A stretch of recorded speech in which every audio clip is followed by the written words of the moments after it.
postseason hopeful Atlanta Braves and the homestanding New York Mets. A glance atop the NL Eastern Division standings board at the start of play finds the Braves looking up at the front-running Phillies, 3 back with 14 left to play during the regular season. And with that, we welcome you inside the broadcast booth alongside Tim McCarver, Matt Vasgersian. Tim, the Braves' 99 straight day run atop the division came to an end earlier this month. Their detractors down the stretch now point to that slide. Their defenders say, wait a minute, all is well. Multiple channels available for the Braves to get to the postseason. Well, let us count the ways the Braves can make the postseason. Of the 14 games left remaining, the Braves play the Philadelphia Phillies 6 of those games. So can they catch the Phillies? Well, of course they can. But I think the Braves and their fans are looking west, where in the Western Division of the National League, the Atlanta Braves lead the San Diego Padres by a game and a half and Colorado by 2.5 in the wild card. I guess simply put, it's better to be a front runner than a team that's trying to play catch-up. Braves like their chances this afternoon. They've got their ace, Tim Hudson, on the mound, making his 4th pass at his 16th win of the year. Baseball is coming up next. Bobby Cox trying to lead Atlanta to the postseason for the 15th time in his 25 seasons in the dugout. Braves and Mets coming up from Flushing lineups, and the opening pitch are next.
Welcome back to Flushing alongside Tim McCarver, Matt Vasgersian, set for the second game of the series. This one is brought to you by Budweiser, the official beer of the thirst inning, the beer that starts with full flavor and ends with a crisp, clean finish. Budweiser, it's what we do.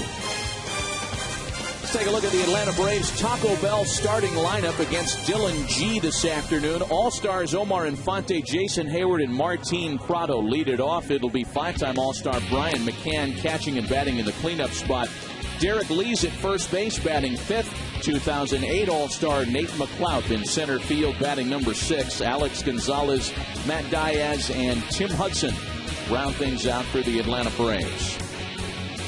And it's a rookie right-hander on the mound for the New York Mets. Youth has certainly been served in this Mets rotation this season. Dylan G making his third big league assignment in his young career.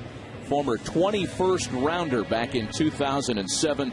He's thrown the ball very well in his first 2 starts, Tim. As a matter of fact, this year the Mets have had wins from 22 rookie pitchers. That's second to the Cincinnati Reds.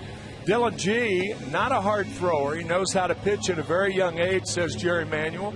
And think about how many players and pitchers were drafted ahead of Dylan G. Over 600. And here he is 2.5 years later in the big leagues. Time to take a look at today's 4 keys to the game. The Atlanta Braves, with the best home record in baseball, they want to make every field feel like Turner Field. And as far as the Mets are concerned, keep the audition line moving, just like the Broadway play chorus line. We're seeing a lot of young future Mets being given opportunities these last few days of the big league season as Omar Infante picks on the first pitch and sends a fly ball to left for young Lucas Duda. So 1 gone for Dylan G as he gets his third big league assignment underway. That'll bring up a serious contender for this year's Rookie of the Year award. It'll be Jason Hayward batting in the 2 spot. Hayward has been terrific this season. 71 RBIs, tops among all rookie qualifiers. And it was his 3-run home run yesterday that served as the eventual game winner for Atlanta.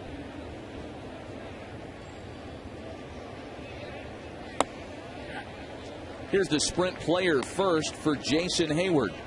Along with a .288 batting average, he ranks first among National League rookies in on-base, walks, and slugging percentage as he lays off a pitch off the plate. And it goes to 1 ball and 1 strike. Matt, you and I were talking about this, about how interesting it's going to be for the National League rookie and the votes cast. I believe it's going to be between Buster Posey and Jason Hayward, and I didn't realize it before we looked it up that Posey didn't come up until May 29th, and that could hurt him in the voting against the likes of Hayward. A ground ball to second base for Luis Hernandez, one of 7 Mets to start at that position this year, and Hayward is retired. So as Martin Prado stands in, the third member of our broadcast crew, Ken Rosenthal certainly has his thoughts for Rookie of the Year. He, after all, is one of the guys that gets to vote. Kenny, who would you consider the favorite in your mind for that honor? Matt, right now it's Hayward because of his last 25 games. He has been on fire. But don't forget also Jaime Garcia, 5th in the National League in ERA, and he has been with the Cardinals all season, just as Hayward has been with the Braves. Ken, thanks. And, of course, the sounds of the aircraft overhead, something we've been used to in this part of New York City for these number of years, with nearby takeoffs and landings as Martin Prado stands in and checks his swing. Take a look at the Rookie of the Year race. You could even put another Cub on this chart if you wanted to add Tyler Colvin, but it turned into a very strong group. We all heard about Hayward and Posey preseason. Garcia, Castro, and Gabby Sanchez have been much better perhaps than some would have expected. Little flare out to shallow center. Carlos Beltran is there to make the catch. But Beltran trying to get his defensive game back to snuff, and off to a good start are he and the New York Mets. Braves turned away scoreless in the first.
This afternoon, this is the Mets Taco Bell starting lineup that faces him. In fact, the Mets will have 8 of their 9 position players, or 7 of their 8 position players, rather, batting left-handed, including the switch hitters Reyes, Pagan, and Beltran up top. 5-time All-Star David Wright bats in the 4th spot. Lefties Davis, Duda, and Tolle. Rookies all 5 through 7. Luis Hernandez and Dylan G rounded out. Tim Hudson has been terrific. The 2.62 ERA, 6th best in the National League. His opponent's batting average of .228, also a top 10 number. Tim Hudson giving hope to all pitchers who have had Tommy John surgery. The surprising career-winning percentage, and that's a very important point to keep in mind. 3 out of 4 balls put in play against him hit on the ground. He is the most prominent ground ball pitcher in the major leagues. Jose Reyes starts things for New York. The speedy switch hitter at 284 to start play this afternoon. He had a hit in yesterday's series opener and lays off a breaking ball. It's a ball and a strike. There's the sprint player first for Jose Reyes. First in the big leagues in triples, dating back to his total since 2005. 75 three-base hits. And he's behind 1 and 2. It has not been a healthy, nor has it been a memorable season for Jose Reyes as such, as Angel Pagan waits on deck behind him. Problems with a thyroid. That's how his season began. And more recently, an additional stint on the disabled list. And as goes the Mets leadoff hitter these last number of years, Tim, so has gone the Mets. One of the most exciting players in the game, without a doubt. Trying to stay healthy. That second stint on the DL, by the way, a strained oblique. And I was driving to the ballpark today trying to find out when that word came into baseball lexicon. Probably the early 90s, I think. But I remember back in the 80s, you know, it may have been an oblique sprain or pull. But I don't think even doctors talked about it in those with those words. You guys didn't have obliques back in the 60s and 70s, though, when you were playing? Maybe it's something that humans just developed since the 90s. I don't know. There's a 3-2 pitch to Jose Reyes, and that's slashed into left field for Matt Diaz. Leadoff hitter retired for Tim Hudson this afternoon. Well, you know, we talk about Tim Hudson's last handful of starts as Angel Pagan digs in now. And as good as he was in the month of August, Tim, September has not been as kind to him. Most recently, Sunday night, 5 earned runs on 9 hits over 5 innings and a loss to the Cardinals. He has not been as dominant or effective in the month of September. Pagan bunting. Tough play for Hudson with the bare hand, and Pagan's going to beat it out. Very wisely backed up by Omar Infante, and Angel Pagan put that in a perfect spot. I think if you have the wherewithal, if you're Tim Hudson, to hit Pagan in the back with a little underhanded throw, you may get runner's interference called here. But the ball is to the right of Pagan, and no chance for even a guy who's 6'6" like Derek Lee to get to it. Actually hit the runner in the right hand. So Pagan with an infield hit. An excellent bunt. Good try by Hudson, but certainly you understand why he's at first base now instead of being out. So Hudson will keep his eye on him as Carlos Beltran digs in, the switch hitting center fielder. Though with just a .237 average this year, has had good success through his career against his opponent this afternoon. Pagan measuring off the bag, and it's a ball and no strikes to Carlos Beltran. The math on it is 25 for 67. A near .375 batting average with 4 lifetime home runs against one of the National League's elite. We'll see if Jerry Manuel starts something with some of his best speed aboard at first, and there's a strike to make it 1-1. If you're a hitter that hits Tim Hudson well, you'll like the ball down in the strike zone. And Carlos Beltran's certainly a low ball hitter. That's why his career numbers shine against Hudson. Well, this part of the lineup really failed the Mets yesterday. It was their 2 through 5 hitters, and it's the same group out there tonight. that went a collective 0 for 15 in the series opener yesterday. And as Met fans will tell you, it's not the first time that that's happened with the New York lineup this year. Pagan's running, got a big jump. McCann's throw down to second, not even close. Stolen base number 35 for Angel Pagan to lead the team. Sometimes the pitch on which you run is the most important thing. As an example, the curveball takes a lot longer to get up there. So a good jump, a soft pitch, a stolen base for Pagan. Number 35 on the year for Angel. A big jump for Pagan over his last 3-year combined total. All of his numbers, career highs across the board. He's been terrific this season. That's a chopper over the mound. Gonzalez has to hurry, gets it to first in time. And there are 2 gone now with Pagan moving to third. It looked like Tim Hudson jumped for the ball and then decided, wait a minute, I've got one of the best shortstops in the business out there, and he should get to that ball. He almost short arms this ball and letting it go towards short. No, he didn't. Nope. But a good play by Gonzalez. Carlos Beltran starting to move a lot better here later on in the season, something Jerry Manuel talked to us about before the ball game this afternoon. Coming off the knee surgery, of course, the subsequent rehab, overcompensation problems with the opposite knee. Now here's David Wright with a chance to knock in a Mets run. Good numbers through the course of the season for David Wright, though he has been struggling here down the stretch. Much of the burden of this Mets lineup falls to David night in and night out. Just 5 for his last 36. That's over his last 11 games. A chopper out to third for Martin Prado. So Tim Hudson, like Dylan G before him, spins a scoreless first onto the second at Citi Field. No score.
By Taco Bell, think outside the bun. By Sprint, the Now Network. And by Ford, drive one. Back with Tim McCarver, Matt Vasgersian, a scoreless first as the All-Star Game's MVP, Brian McCann, leads things off in the visitors' second. McCann, Lee, and McLouth. The middle of the order for Bobby Cox here in the top of the second inning. And McCann picking on the first pitch, as Omar Infante did to lead off the ball game, and there is 1 gone to start things against Dylan G. So this is that third start for Dylan G in his big league career as he goes to work on Derek Lee now. The G versus Lee matchup will no doubt tire Scotch-Irish tongues and knots. That's good. This should be, Timmy, his biggest test so far. Pitched well against Washington, pitched well against the Pirates. This Braves lineup offers a few different tricks. Yeah, those are certainly major league teams, but G against D. Lee here of the Braves. That was great. Love that. But you're right. I mean, this is a much better lineup than the Pirates and the Nationals, and that was pointed out also in our meeting with Jerry Manuel. Not a hard thrower, but a guy who can pitch to spots, and that's very unusual. It's not unusual for a guy who had 600 players picked in front of him, but it is unusual for a 24-year-old. And Derek Lee's shot hits the bag. Right bare hands, and it won't be in time to get Derek Lee. That would have been another for the highlight capsule for David Wright had he been able to make that play stick. What a valiant try by Wright. The ball hits the bag. The bag's in fair territory. Wright bare hands it, and in one motion throws to first. And safe as Lee. You give Derek Lee a bucket of balls and 2 days worth of batting practice, and he's not going to make that ball do that off the bag again. No. And he is aboard here with one gone on the Braves' first base hit of the afternoon. Now Nate McLouth, who has been swinging the bat much better in the month of September since coming back from a reassignment from AAA Gwinnett, trying to reclaim his former All-Star form. A 187 batting average would not indicate a lot of progress, but it goes to show you just how badly mired in that funk McLouth was. There's a drive, well hit out to right. Pagan turning his numbers to the infield, and it's off the wall. Lee being waved around third. There will be no play at the plate, and the Braves have taken a 1-0 lead. I think McLouth with one out's got to be on third base. If Derek Lee can score from first, McLouth can be on third from home. They would all be taking three bases. There's no play on Derek Lee. The ball hit the Mose zone.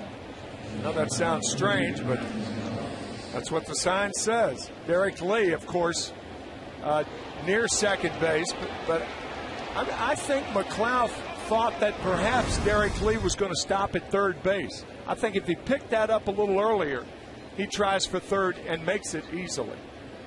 Braves on the board in the top half of the second. Now Alex Gonzalez with a chance to knock in a run. McLouth at second base. Little flare off the end of the bat. Hernandez read it well, and that's the second out of the inning.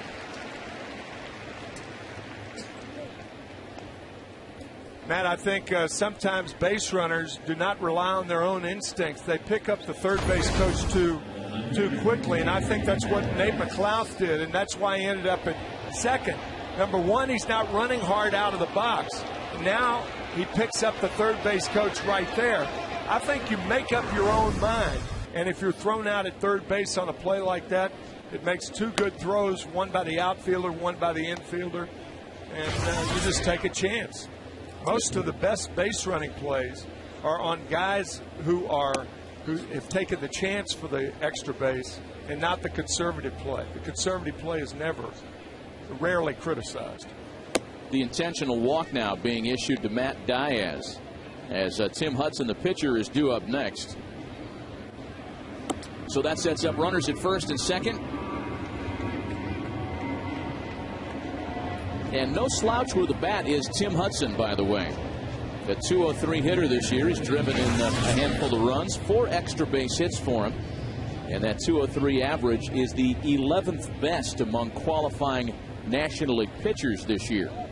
He was a good hitter in college. Went to Auburn along with Frank Thomas. Actually, he was behind Frank. But Tim loves to hit and can hit. So Hudson with a chance to help the own cause here. Runners at first and second with a run in. You know, you watch Dylan G throw, Tim, and because he's not a big power guy, not a, quote, stuff starter, and you watch him throw in that black, orange, and blue Mets uniform, right-hander. First guy that comes to mind might be, for some, Rick Reed. was like a Greg Maddux light here in New York some years ago. Yes, that's right. Rick had a lot of success pitching for the Mets back in the 90s. In front of Tim Hudson, 0-2. And he gets Hudson looking at a breaking ball. 1 in the Atlanta second. The Braves are on the board after an inning and a half. Braves on top 1-0.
By Gillette is sponsored by Budweiser with full flavor and a crisp, clean finish. It's what we do. RBI double by Nate McLeod has the Braves on the scoreboard early this afternoon in Flushing. Welcome back to the ballpark. Last of the second, and the Mets have Ike Davis, Lucas Duda, and Josh Thole. The rookie trio of left-handed swingers batting 5 through 7 this afternoon.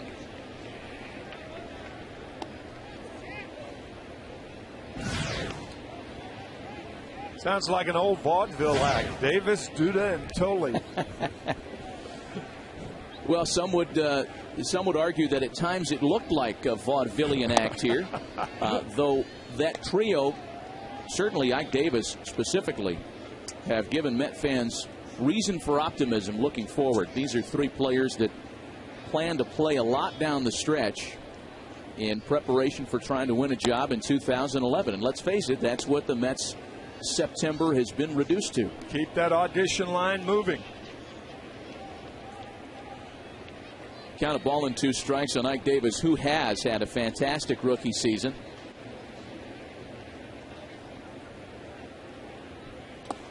Two balls and 2 strikes to him now. Only a couple names in front of Ike Davis on the Mets' all-time rookie home run list. 18 for Ike since coming up in the middle of April.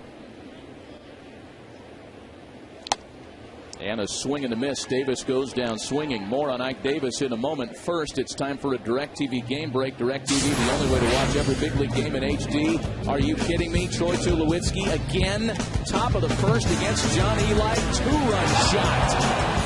How hot is Troy Tulowitzki? He has swung himself squarely into the conversation for National League MVP honors. 2-0 Rockies already in Los Angeles. Unbelievable. Here's Lucas Duda now, who came up with a home run yesterday, part of a 2-for-3 game for him. He has started to swing the bat a lot more proficiently After a rough debut as a Met, that one's rattled into the corner. Extra bases for the former USC standout.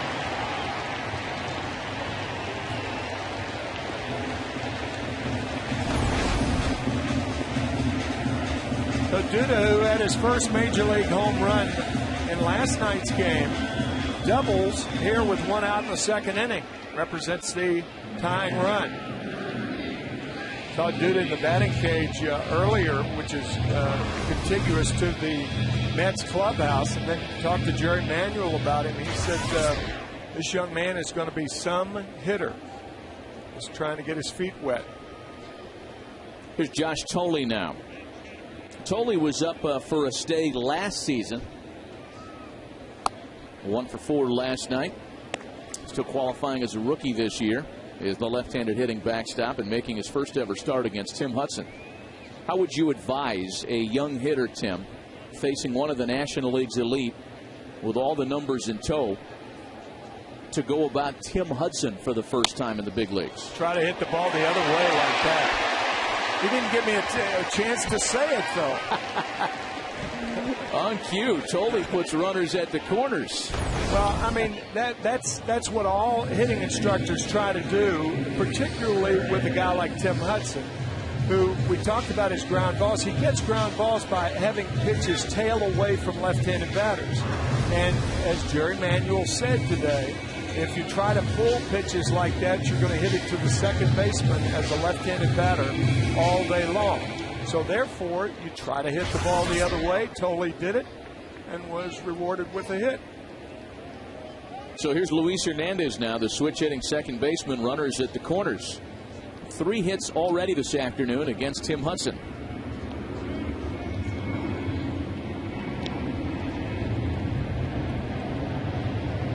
I'm still thinking about Troy Tulowitzki. I mean, that's just unbelievable what he has done through the first 18 days of September. Nobody's ever done it before. 13 home runs through the first 18 games in the month. And as Tim mentions, the first player in big league history to accomplish that. The Rockies are squarely in the hunt, and we'll talk about them throughout the telecast. A game and a half back in the West, 2.5 out in the wild card. Among the problems the Rockies may run into down the stretch, 9 of their remaining 15 are away from home. They have not been a good team away from Coors Field. Now, this is the prolific pace that Troy Tulowitzki is on this month alone. Without him, Tim would be talking about the other guys on that list. Yeah, that's right. By the way, we were interested in RBI's monthly RBI total. The record is 53 in any single month. It was held by the great Yankee Clipper Joe DiMaggio in 1939. Can you imagine someone with 53 RBIs in a month? It's just as hard to imagine that as it is 13 home runs in 18 days in a month. That's right. That's right. Runners at the corners here for Luis Hernandez. So we'll be watching the Rockies and Dodgers this afternoon, and we'll keep you posted on Ulyss Chassin and John Eli. And Ken Rosenthal, the Rockies are not letting their foot off the gas pedals in terms of keeping their eyes on deals either. Not at all, Matt. Before the game today, they acquired from the Dodgers, the team that they're playing right now, right-handed reliever Octavio Dotel. Rockies GM Dan O'Dowd told me, hey, we needed another veteran arm in our pen. And they got a guy who has been rather well-traveled in his career, and this year alone started the season with the Bucks to L.A. for a brief stay. Probably wasn't even able to memorize his hotel room number. He was there so short. And now it's off to Denver. 0-2 is the count to Luis Hernandez, batting with runners at the corners. And that one's in the dirt. He'll have another swing. By the way, should the Rockies get into the postseason, Dotel is not eligible because he was obtained during the month of September. In order to be eligible for the postseason, you have to be at least on the roster prior to August 31st. And again, Colorado playing in L.A. this afternoon on top 2-zip. We'll keep you posted as Hernandez waves and misses at an eye-high fastball.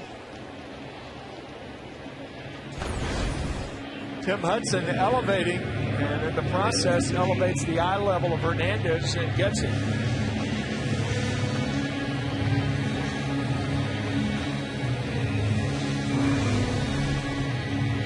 Well, it's rare when Tim Hudson works up there. It is. And when it does, I would imagine as a hitter, you think, oh, I caught a break. Well, and you're trying for a strikeout. Clearly, either a strikeout or a pop-up. There's the pitcher, Dylan G. now. And Hudson goes right to work on him, 0-1. Ike Davis struck out to start the inning. Duda doubled, Tolley singled, and then the Luis Hernandez strikeout. So Tim Hudson trying to strand another pair of runners early on this afternoon. And he's in front of Dylan G, 0-2.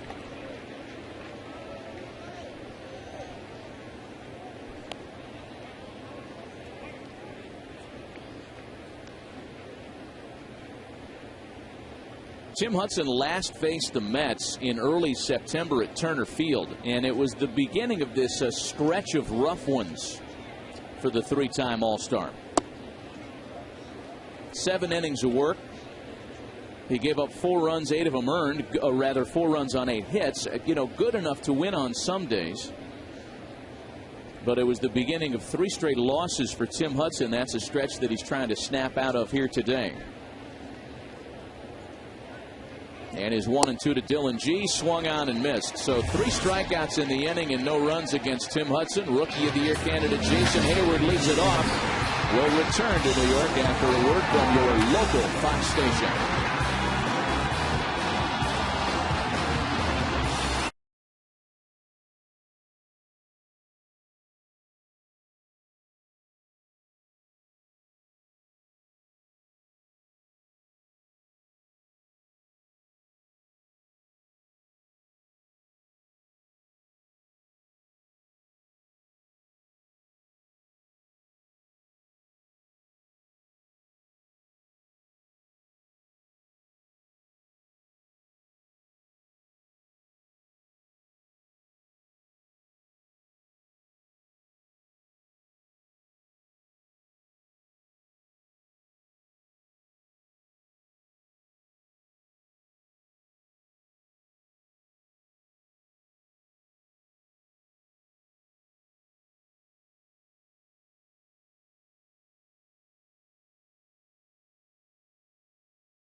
By Gillette. Braves on top 1-0 through 2 innings early on this afternoon in Flushing. Back with Tim McCarver, Matt Vasgersian. It'll be the top of the order here for Atlanta. Omar Infante, Jason Hayward, and Martin Prado against rookie right-hander Dylan G. And this time Infante takes a look at a pitch. He flew out on the first offering he saw to start the ballgame. Omar Infante starting play at .339, and so much of his success this year has come against the New York Mets. 25 for 60 this season against New York, as Jason Hayward waits on deck. You know, there was so much talk earlier this year, Tim, and recent talk of perhaps a couple of candidates having a shot at a triple crown in the National League. It would be the first in the circuit since Ducky Medwick in 1937. And the guy that had the chance to ruin all that talk was Omar Infante, because a batting title is something that may be within his reach should he amass the plate appearances necessary to qualify. 2 balls and 2 strikes on him now as that bunt attempt rolled foul. However, Omar enters today's game 59 at-bats or plate appearances off the required amount of plate appearances. So he's batting .339 coming into the game, and 0 for 1. So he's 58 plate appearances from qualifying. He's played a lot more since the injury to Chipper Jones, of course, with that whole infield shifting. And Omar Infante would need to average 4.3 plate appearances per game the rest of the way to get there. And then he's got to deal with the 3 guys in front of him. That's right. And there's a high fly ball into that sun field in right. Pagano's there for it to make the catch. Well, Chipper Jones has been with the team for all but one of the road trips since going down for the season with the injury. Talk about franchise numbers. 306 average.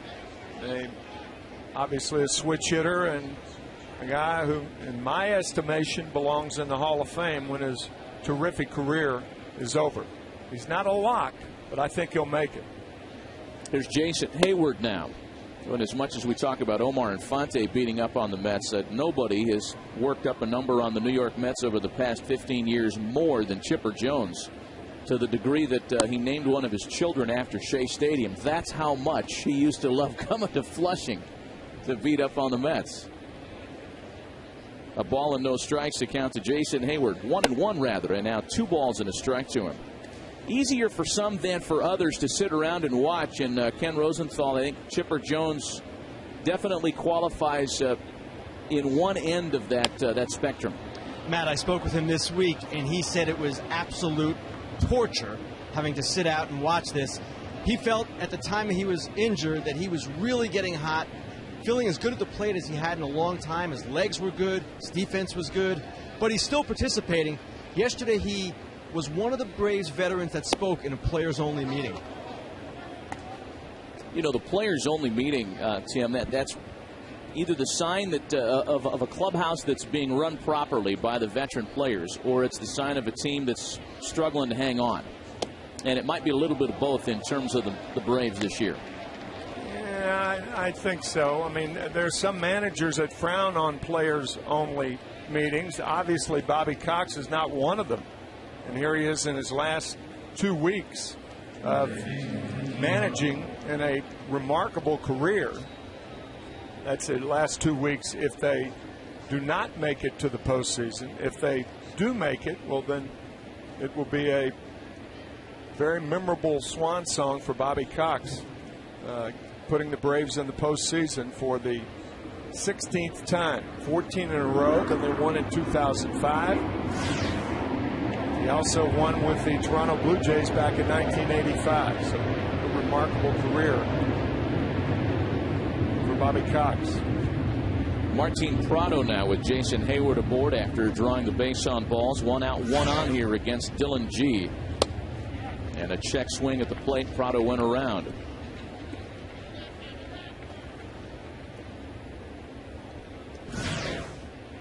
Five-time All-Star Brian McCann sitting on deck. Yeah, what a terrific way to send Bobby Cox off to the next walk of his career with a Braves postseason run. That's certainly the feeling in Atlanta.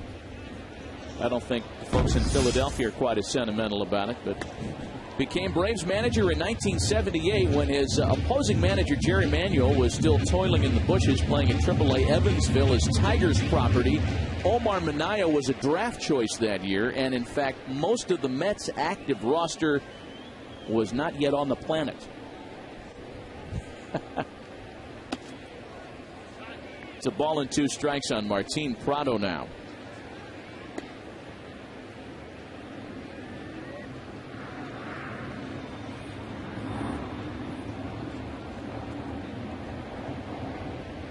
You know, we as many have talked to Bobby about shutting it down at the end of the year, and he hasn't had a chance to reflect yet. As Prado sends a ground ball to Reyes. Taylor made for 2 as Hernandez relay is right there to get Prado. Despite the 1-out walk, they go away in order in the third. Still 1-0 Atlanta.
Pick 10 straight and win a Fox Sports baseball cap. You can join hundreds of others who are already wearing theirs. Get your streak started today and win yourself a hat or some cash. foxsports.com/fantasy.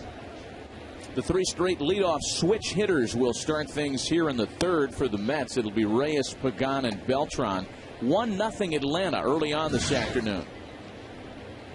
Jose Reyes lined to left in his first at-bat here today. 1 ball and 1 strike from Tim Hudson. And he just misses the corner. Plenty of battles over the years between Tim Hudson and the likes of these veteran Met hitters. In fact, for Tim Hudson, most of those battles have been successful. Reyes yanks a pitch into the right field corner, and that one is gone. On a line. Jose Reyes with his 11th of the year, and we're even at 1-1. Not every home run that is hit is a mistake, but that was a mistake. All changeups from a pitcher has to be outside. But as you can see, McCann setting up inside that looked to me to be a changeup. Just golfed out. That ball down and into left-handed batters. Actually, 85 miles an hour. I didn't think on the replay that we would be seeing. And a base hit by Angel Pagan. Brian McCann setting up inside. But it looked like Hudson was very upset at this pitch that he threw that was golfed out by Reyes.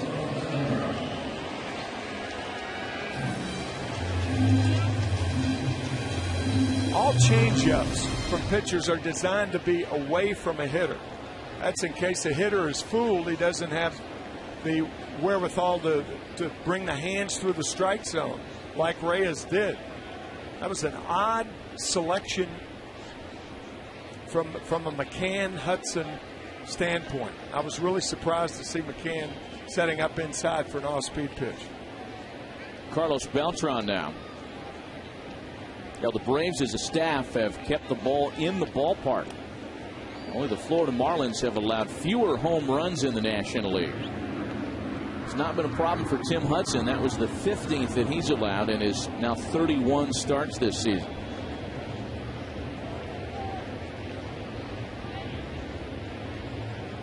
Beltran grounded out to shortstop in his first at-bat today. This is where Tim Hudson at his best, and to your point earlier, Tim, about pitch selection, is dialing up the ground ball. 29 double plays he's induced. That's the most in the National League.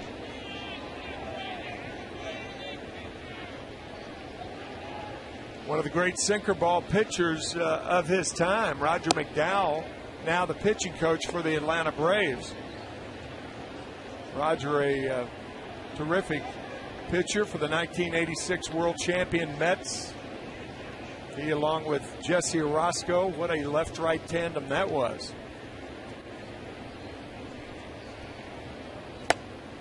Braves pitch out. Pagan goes nowhere. He stole his 35th of the year back in the first. So 1 ball and 1 strike to count to Carlos Beltran. A run in on the Reyes home run. And a runner aboard with David Wright waiting next.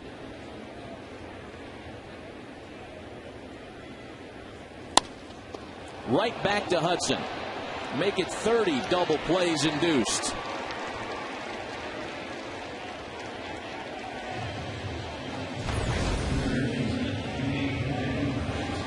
Ground ball, Hudson, easy play.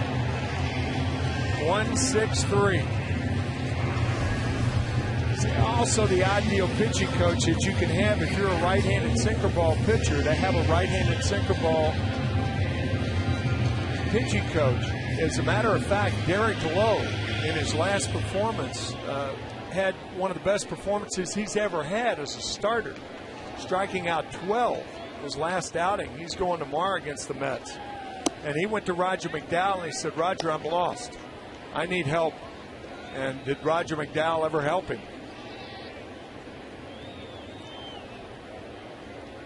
Ball and no strikes to count to David Wright. Now, you can't minimize the importance of those two veterans on this Brave staff down the stretch, Hudson and Derek Lowe. And as good as Derek was in the beginning of the season, he had fallen on hard times prior to that start that you just talked about, Tim. Goes against R.A. Dickey of the Mets tomorrow. 2-0 to David Wright. I think in this age of specialization, in fact, I think teams should carry, and I think we may be long gone when this happens. I think teams should carry a left-handed pitching coach and a right-handed pitching coach, and a right-handed hitting coach and a left-handed hitting coach. I think the left-handers and right-handers are different enough. Now, Howard Johnson's a switch hitter. Maybe he's the ideal guy to be a hitting coach because he understands both sides of the plate. But I'm serious about that. I'm really surprised. Well, a great play by Alex Gonzalez to get David Wright. More on presidential candidate McCarver's plan for job creation as we continue. Meanwhile, Jose Reyes' 11th of the year makes it a 1-1 ball game.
Today's game presented by Gillette is sponsored by Geico. 15 minutes could save you 15% or more on car insurance. By Napa Know-How. And by DirecTV. Watch your favorite team wherever you live, only on DirecTV.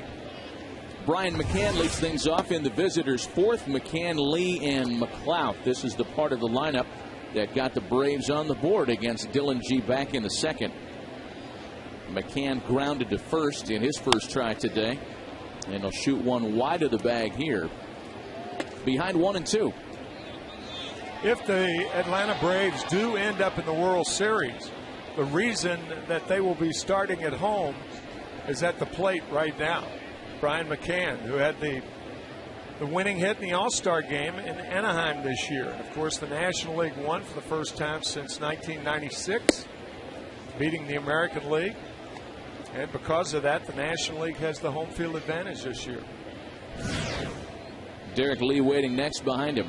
You know, Brian McCann's name, Tim, might be one that sneaks up on the less than casual fan. But folks that watch the Braves, folks that watch the game, know how productive he's been since breaking into the big leagues in 2006. In fact, he's driven in more runs than any other big league catcher over that period. And it's a full count to him now, 3-2. Plus being durable, plus handling a pitching staff and doing a terrific bang-up job doing that. There's a drive into the gap. Beltran and Duda are out there, and it's off the wall. So McCann wheels into second with a leadoff two-base hit.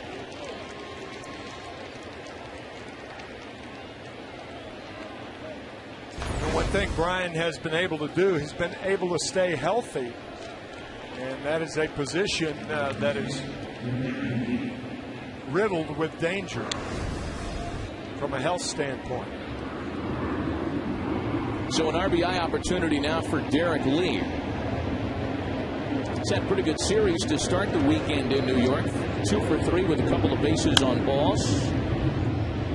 This has not been, however, Tim, the Derek Lee that terrorized National League starters as a Cub the past number of years. You can see the splits since being acquired by the Braves. Just a .247 batting average, only 1 home run.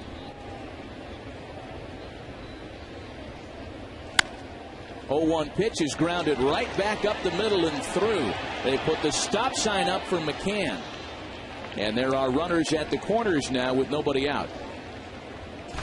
Sometimes a third base coach like Brian Snitzer has to wait to see what happens when the ball is either fielded or dropped by the center fielder. And he waited and waited and waited and held McCann up late. The one problem with that is you can have a throw behind the base runner at third base, the guy rounding the bag like McCann. But fortunately, he was able to get back.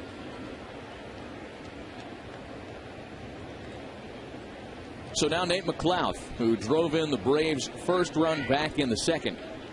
Runners at the corners for him with nobody out. You know, we were talking about Nate McLeod earlier, Tim, and talking about how difficult it was for the former All-Star to start the season. See the numbers in his first 64, batting just a .165. He has really swung the bat so much better since coming back from AAA. And it's said this isn't the entire reason he's improved, but part of this may have come from a conversation he had around the batting cage with Chipper Jones not long ago. That's dumped into shallow right. Pagan coming on to make the catch. Not deep enough to tag and score Brian McCann. And that's the first out of the inning. Boy, that's some play by Pagan. Watch him make the catch and then the throw. And the throw's right on the money, a little bit up the line. But the guy with McCann's speed, no way you try it with nobody out. So 1 gone. And Dylan G not quite out of the woods yet. He's got to face Alex Gonzalez now, who's hitless in the series. The Braves are fighting for their postseason lives, and McLeod is fighting for his postseason life also, to stay on the roster. Well, part of the problem that the Braves have had with productivity in general has been the center field spot.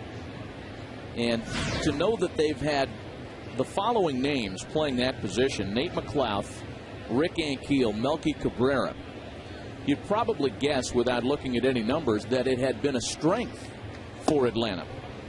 Whereas, in fact, largely those three players have combined for some of the smallest productivity in any center field across the big league landscape. That was not supposed to be a problem. Yeah, you don't usually find that with a contender. 2 balls and a strike to count to Alex Gonzalez. Take a look at the ranks. 28th among all major league teams in center fielders batting average. 6 home runs. Well, it's one thing if it was a bunch of young guys auditioning, but those are all veteran players as Gonzalez lines that foul. They've tried different bodies in that position, Ken Rosenthal, and no one was able to lay claim to it all year long. That's right, Matt. And I asked Nate McLouth if he ever thought his career was in jeopardy during that slide. And he said no, but his confidence sure took a hit. Tim, I found this interesting. He said it was more a test of me as a person than as a baseball player. That is interesting. 2 balls and 2 strikes to Alex Gonzalez. Swinging a high drive to deep left. Duda giving it a look at the wall, and it's off the top of the fence. McCann can walk home to score. They're going to try it with Derek Lee. He'll score without a play. Throw into third is in time to get the runner.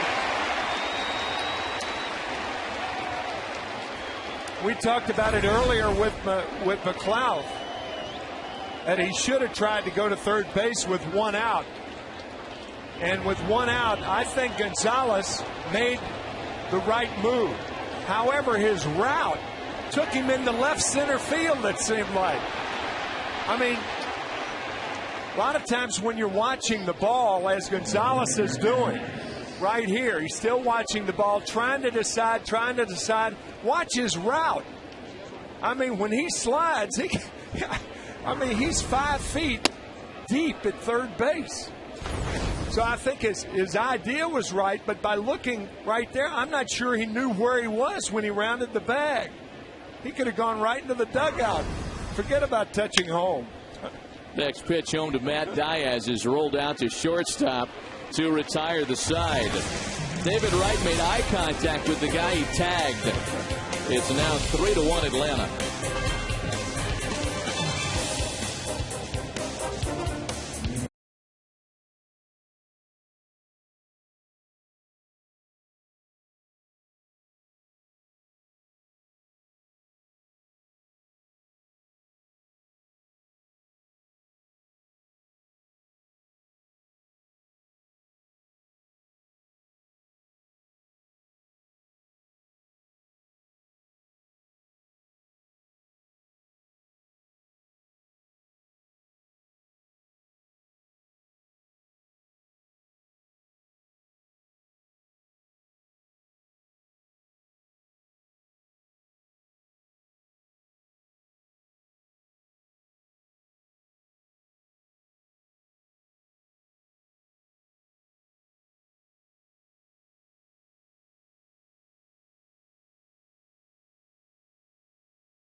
Baseball postseason on Fox and TBS. The excitement begins October 6th with the Division Series on TBS. Well, Tim Hudson now working with a 2-run advantage as the 2-run double off the bat of Alex Gonzalez in the top of the 4th has made it a 3-1 Atlanta ball game. It's Davis, Duda, and Tolley against Hudson here in the 4th. Well, Tim Hudson trying to avoid losing 4 straight starts for the first time since the 2006 season. A sharp ground ball by Ike Davis gives him his first out here in the 4th. Today's game presented by Gillette is sponsored by Geico. 15 minutes could save you 15% or more on car insurance. By Napa Know-How. And by DirecTV. Watch your favorite team wherever you live, only on DirecTV.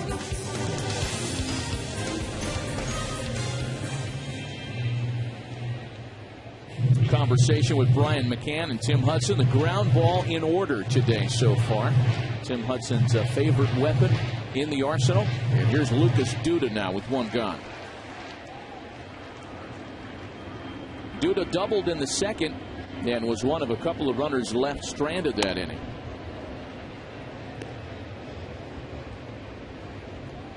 Something's clicked in the last 3 games after starting his big league career just 1 for 33.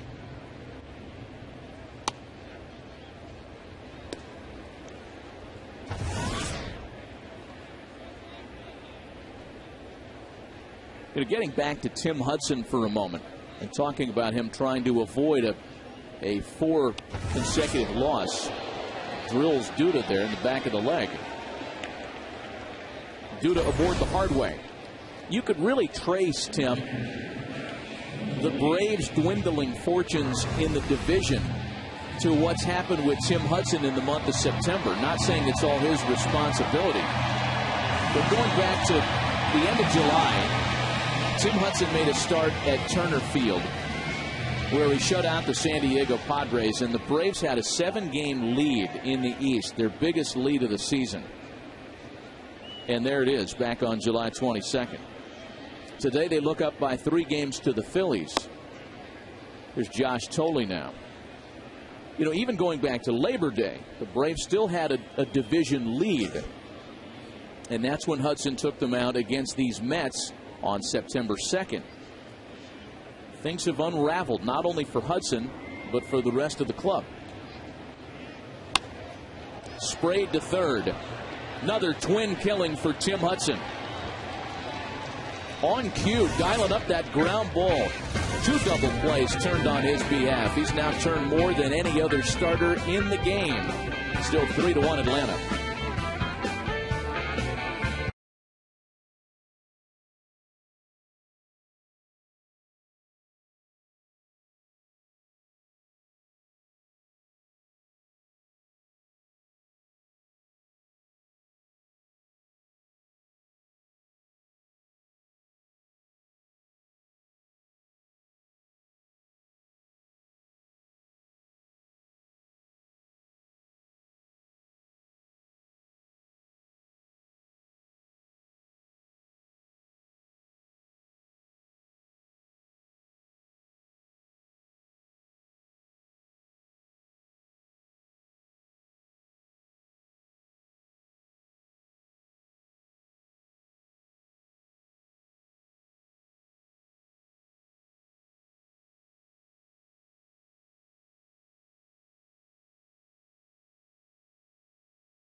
Top half of the 5th inning at Citi Field, Dylan G has allowed 3 earned through 4 innings this afternoon in his 3rd major league start.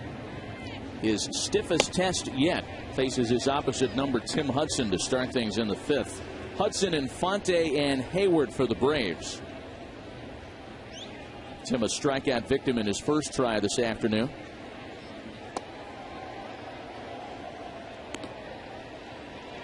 Other games going on. We'll have some updates for you this inning. That busy National League wild card picture. And I'll tell you that we wouldn't be the first to say that that's going right down to the final weekend of the season. A little over 2 weeks left. 3 teams within 2.5 games of one another. And a breaking ball has Hudson looking. In fact, on cue, time for a DirecTV game break. Padres in St. Louis, where San Diego's lost 11 in a row. Bases loaded with Yadier Molina at the plate. And a Chris Young wild pitch scores John Jay to put the Cardinals on the board in the 4th, 1-0 St. Louis. That is tough sledding for the San Diego Padres. Here's Omar Infante now with 1 gone. Ken Rosenthal, Chris Young making his first start since April. Just exactly what is San Diego expecting from a guy who's really not pitched a lot this year? Well, they're not exactly sure, Matt, but they're hopeful that he can just give them a decent start.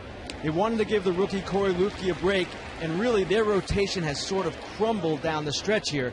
I spoke to their GM, Jed Hoyer, yesterday, and he said Young does not have his velocity, but his command was there in his minor league starts, and he has always been a guy that relied on deception. Looks like so far he's doing okay. Tim, you made the point when we started the telecast that Braves fans are likely looking west to see what their fortunes might hold in the wild card race. Right, and I think what the Braves fans are seeing right now is what the San Diego Padre fans are seeing. Too much pressure put on the pitching and not enough offensive production. Well, not a lot of pressure put on Dylan G in a 1-2-3 top of the 5th. Middle of the afternoon, still 3-1 Braves.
Baseball is presented by Gillette Odor Shield Antiperspirant. Help eliminate odor. Don't just cover it up. Back with Tim McCarver, Matt Vasgersian, 3-1 visiting Atlanta on top as we start the bottom of the 5th. And Tim Hudson pitches to Luis Hernandez. Then the pitcher, Dylan G. And top of the order, Jose Reyes. A run on 5 hits for the Mets, and the run coming on the Jose Reyes solo home run back in the 3rd. Ouch. Off the instep, it looked like, of Luis Hernandez. That's why he's wearing that half shin guard. And what does it do? It hits him right on the toe. It's the story of Achilles' heel, right? The one place you're not protected, ball's going to find you. Achilles, who got the arrow in the heel, right? Arrow in the heel. Yeah. And there's the proverbial arrow in the heel for Luis Hernandez. This is baseball's version of Achilles. That had to hurt. They will come out to attend to Luis Hernandez. The Mets have had all kinds of trouble finding a regular second baseman despite some capable candidates. That's the thing on a ball hit that hard into the ankle. A sinker ball pitcher supplies the power. Because Hudson throws so many ground balls, hitters are apt to hit the top half of the ball. Hernandez did, and that ball hammered right into his right foot. That replay, you heard Gary Darling's voice calling time, taking a moment for Luis Hernandez. Between innings, we heard Gary Darling's voice with a goodwill gesture for a fan.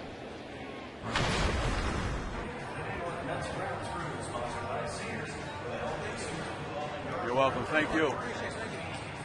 That's nice.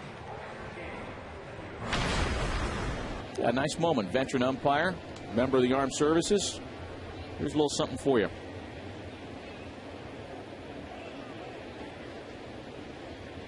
The Mets training staff really taking time with Luis Hernandez. Gives us a chance to remind you, tomorrow on Fox, it's the Cowboys home opener. Tony Romo and the boys face off against the Chicago Bears. NFL Week 2 action on Fox. Check local listings for the game and time in your area. But the Seahawks trying to move to 2-0. They play in Denver tomorrow. Bears and Cowboys. That's tomorrow. NFL pregame tomorrow at noon Eastern. Chicago's last win at Dallas, 1986. Man. Cowboys trying to avoid an 0-2 start in their home opener tomorrow. And after all that, Luis Hernandez is going to stick around. Hudson's 1-1 to him. Wow! Would you believe? Getting around the bases is a problem. What the Kirk Gibson is going on here this afternoon? The very next pitch, after a foul ball caught him on the top of the toe, Luis Hernandez, not a perennial power threat, mind you, hits just his second home run of the season.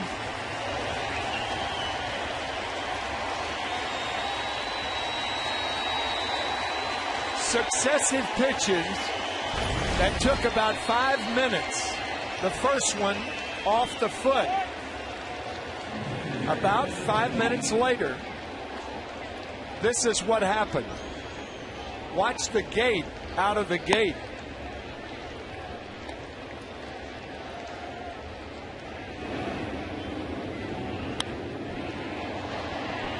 And after he realized it was gone, that's when that foot really hurt.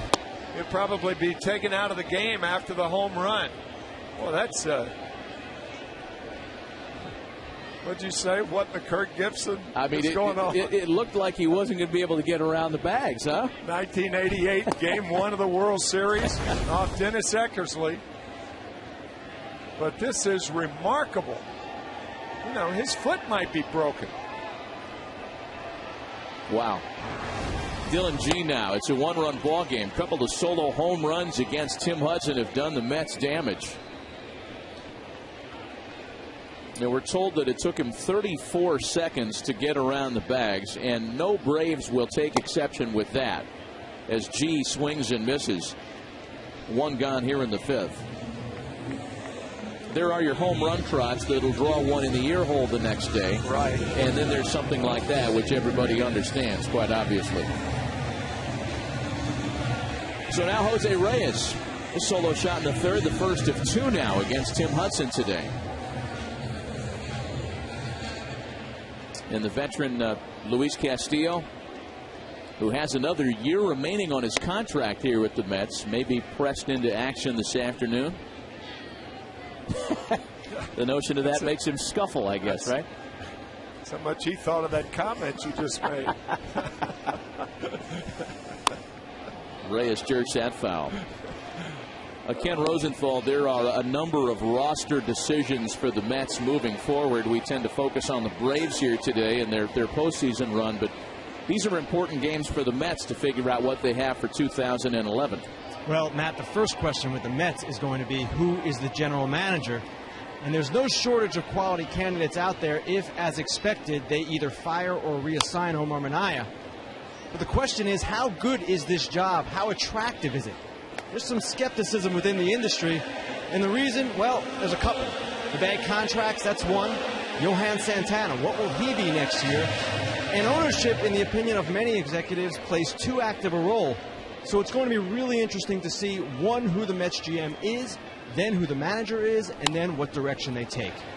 Reyes is tied up. Hudson's going to beat him to the bag for out number 2. Kenny, while we're on the subject, who are the possible candidates? These are some of them, Matt. And John Daniels, he probably isn't going anywhere, but he does have an out in his contract, likely executive of the year. They will try to keep him, but he's a native New Yorker. Might be worth a shot. Kevin Towers and Jerry DiPoto, they're the leading candidates for the Arizona job right now. And then you see the former Arizona GM, Josh Burns, the White Sox assistant GM, Rick Hahn, and I should mention one other, Florida Marlins assistant GM, Dan Jennings. These are some of the names in play, in discussion, some of the names available. Well, Kenny, thanks. And certainly if there's a vacancy with the Mets, it would be one of a number of expected vacancies, not only for general managers, but for managers moving forward. And we'll have that discussion with Ken a little later on this afternoon. Here's Angel Pagan now. It'd be hard to imagine the Diamondbacks letting Jerry DiPoto go anywhere, including New York. He's done a terrific job trying to rebuild a rather broken animal in the desert. 1 ball and 1 strike to count to Angel Pagan. Well, among general managers and managers next year or this winter, I think there's going to be more movement than baseball's seen in a long, long time. Of course, there was the news that came out of Los Angeles that Don Mattingly will officially succeed Joe Torre as Dodger skipper next year, despite no previous managerial experience. Long rumored that he was Joe Torre's hand-chosen successor. Tim Wallach got a lot of heat managing at AAA, but it will be Don Mattingly moving forward. 2 balls and 2 strikes, the count to Angel Pagan.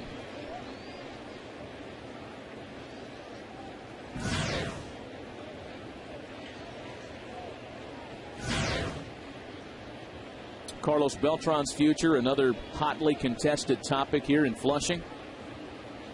Coming off the knee surgery and a rough couple of years, and Pagan takes a look at a called strike 3. Hey, Luis Hernandez should foul balls off his foot more often. That didn't feel good, but this did on the very next pitch. It makes it a 3-2 ball game.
Gillette returns next week. You'll see either the Red Sox and Yankees or the Reds in San Diego. Coverage begins at 4 Eastern. Check your local listings.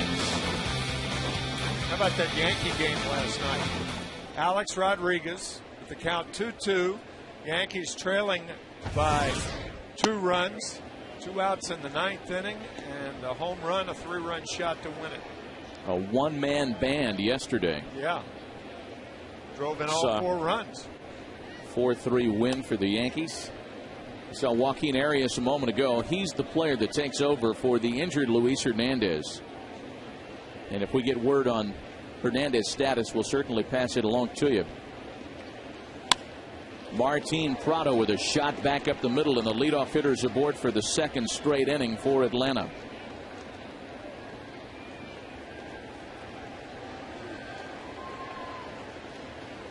So now Brian McCann, who has doubled and scored today.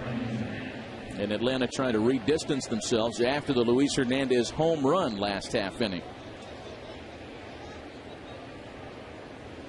3 runs on 6 hits so far against Dylan G.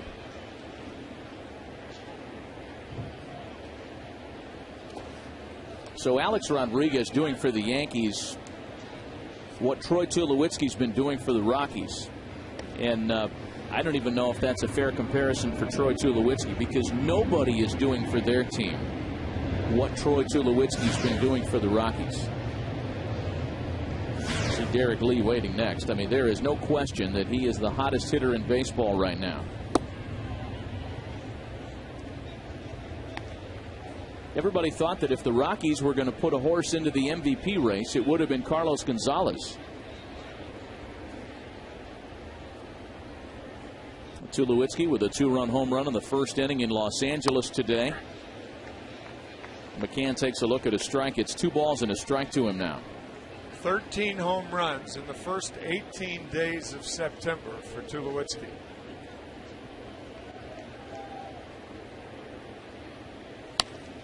And McCann rifles that into the corner and foul. What was the number, Tim? 13 home runs? Yep. I got news for you. Get out. He did it again. Come on. I can't take this. Troy Tulowitzki's 2nd 2-run home run of the afternoon against John Eli. The Rockies have a 6-0 lead on the DirecTV game break. Unbelievable what Troy Tulowitzki is doing for the Colorado Rockies. I got to admit, I set you up for that one. You did. You did. That's what using the facilities between innings does for you. I did that, came back, you tricked me. Well, that's how he's gone. I mean, you bend over to pick up some change in the sofa cushions, and Tulowitzki's hit another 2-run home run, so it seems. Runner goes as McCann fouls that one away. This is how hot he is, folks. 14 home runs in 18 days in September. Look at that total. This would be the 3rd most as a season total for the Mets, the 14 that he's hit this month. Man. It's like Kelly Leak in the Bad News Bears. You just got to roll it up there. And a shattered bat that's handled by Beltran. 1 gone. Really, I mean, when you're behind the plate, Tim, and back in your playing days, when somebody was going that good, even if you were catching the league's elite, how did you game plan for a guy like that? Well, there were some hitters back in those days that whether they were going well or not, you treated them as though they were going well. Guys like Henry Aaron or Willie Mays or Willie McCovey, and depending on the pitcher. But you always treated them with the greatest deal of respect. I mean, you're talking about some of the great players that ever played the game. Ball and no strikes, the count to Derek Lee. A little Hall of Fame list that you just mentioned as Troy Tulowitzki's in the midst of his Hall of Fame month. I don't know that it's been done where a player has almost single-handedly claimed an MVP award with a month of September. Tulowitzki spent some time on the DL this season. Probably singing that song, "See You in September." And has he ever seen the National League and its pitchers? You know, the one thing that you try not to do with guys that hot, and of course he's putting a new caption on being hot. But I mean, the pitcher that you're using that day might be the guy that gets him out of that streak. So therefore, the one thing you try to do early, I know it sounds strange, but you're more inclined to challenge guys like that early, because if you don't, they get you later in the count. 2 gone as Derek Lee strikes out here in the 6th. And a reminder that today's game is sponsored by Chevrolet. Every model backed by a 100,000-mile 5-year powertrain limited warranty. And by Bank of America. Get MLB banking only from Bank of America. And by the all-new BK breakfast menu, only at Burger King. 2 gone with a runner aboard here in the visitors' 6th for Nate McLouth, who has doubled in a run this afternoon. McLouth is heated up, as we have discussed previously already today, though not on a Tulowitzki burner, but certainly swinging the bat more effectively than he had earlier in the year.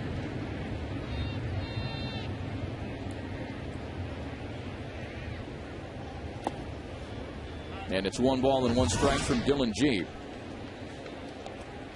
17 of the 24 hitters he has faced have been started with strike 1. And how does Tim McCarver grade out the young right-hander today? I mean, the very fact that he's thrown 17 of the first 24 pitches for strikes is going about his job in the right way. Expanding on that point about hot hitters like Tulowitzki, power hitters, great hitters, if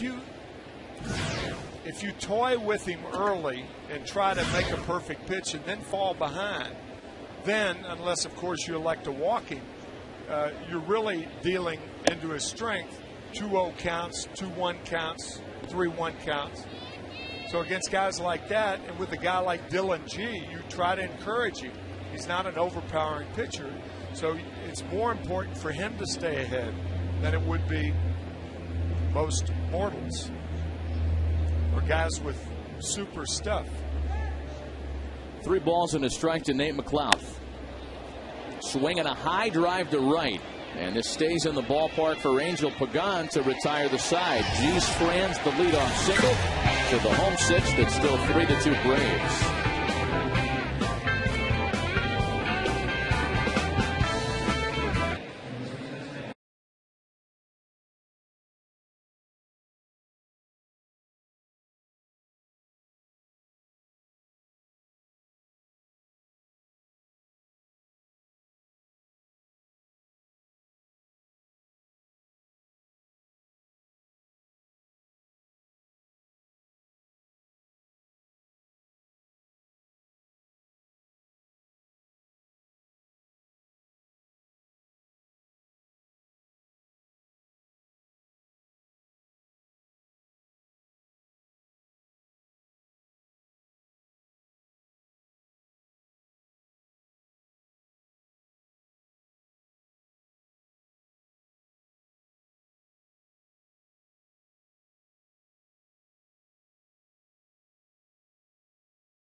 Fifth inning, the Braves on top of the Mets, 3-2 Atlanta here in the New York Sixth. It'll be Beltran, Wright, and Davis against Tim Hudson, who has allowed the 2 runs on a couple of solo shots this afternoon.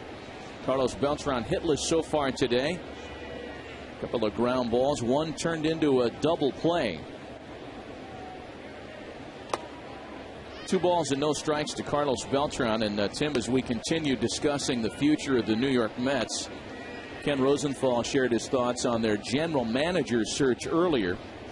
And of course, if in fact there's a complete change atop the totem pole, many have speculated that means that Jerry Manuel won't be back in 2011. Again, a lot of that's going to have to do with the general manager issue, if there's even a change there. But Ken, in terms of managerial vacancies, if there's one in New York, it would be one of many for next year.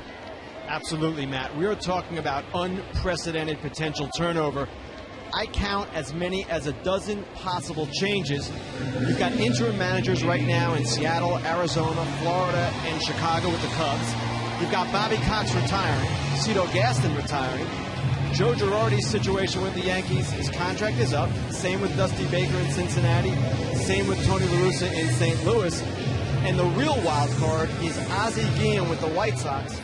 There is a lot of talk within the industry, just speculation, that Ozzie could wind up in Miami with the Marlins if somehow his relationship with Kenny Williams just is deemed to be untenable. David Wright now with 1 gone, and that's not even mentioning the Chicago Cubs. Mike Quade, the interim manager, Lou Piniella retiring almost a month ago. But here, we talked about it last week. I felt very strongly that Bobby Valentine was the guy that should be the manager of the Mets next year. And the one thing I don't understand, and I'm not an agent or anything like that, but people talking about, well, the Mets don't want to pay Valentine that much. I mean, what difference does it make if you're going to pay a manager $3 or $4 or $5 million when you're dealing with players that you're paying upwards of $15 to $20 million a year? A guy like Carlos Beltran, for instance. And to me, the fact that you're going to pay a manager $1 million or $2 more, you're missing the big picture. If you're buying a rebuilt refrigerator, better get the extended warranty option, right? Pay the extra money on that. Yes, sir. 3 balls and 2 strikes to count to David Wright. Well, certainly Bobby Valentine's name has been mentioned. I know you made a very strong case for his return last week. More here, I think, than anywhere else. It seems to me that he would be tailored for this ball club more than he would, say, for a Florida job or the Chicago Cubs job or the White Sox if Guillen goes to Florida or any job that opens up, Arizona or pick a city. Here's Ike Davis now with 1 out and 1 on. First base on balls, incidentally, issued by Tim Hudson a moment ago. David Wright aboard. We asked Bobby Cox said before the game about Joe Torre. He said Joe Torre's not going to manage the Dodgers, but he's going to manage somewhere next year. That's Bobby's thing. Thought that was very interesting. I did too. And Joe Torre is certainly, one would guess, could have his pick of the litter in terms of the vacancies that are expected for next season. No balls and 1 strike to count to Ike Davis. Well, Ken Rosenthal, once again, the conversation around Bobby Valentine is out there. The conversation around Wally Backman is out there.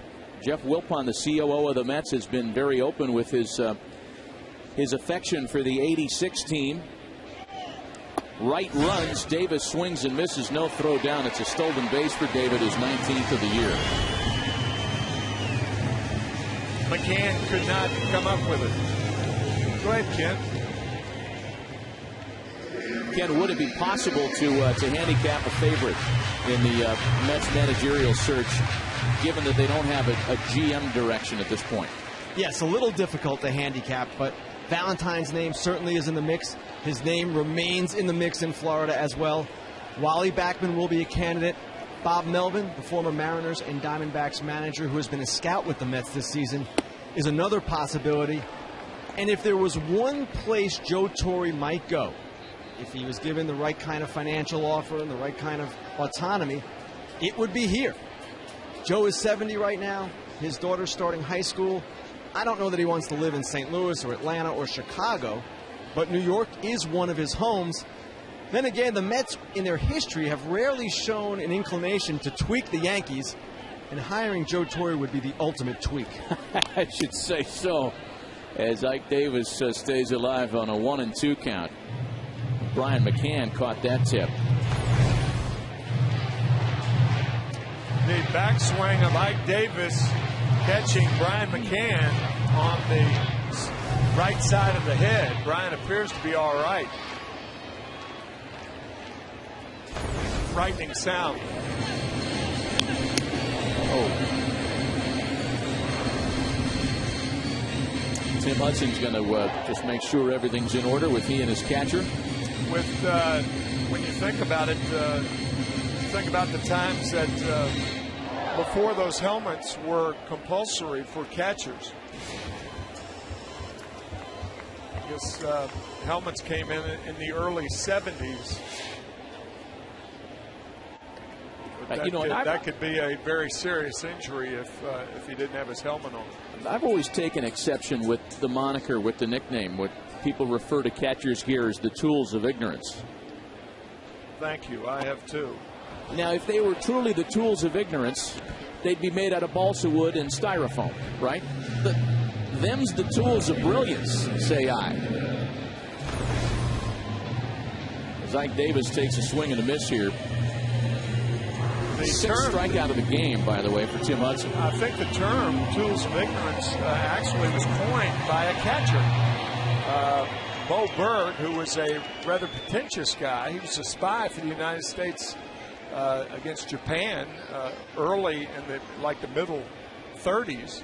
Took a trip to Japan, and I believe he coined the phrase tools of ignorance because he didn't consider that about himself. He was a catcher, man who spoke many languages, but all the other catchers used tools of ignorance. Not me, but you, pal. Lucas Duda, the batter with the runner in scoring position here. The 0-1 to him from Hudson is sent on a couple of hops out to Omar Infante. It's a scoreless sixth for Tim Hudson. Played 6 complete. Braves to lead by a run. We return to New York after a word from your local Fox station.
Gillette.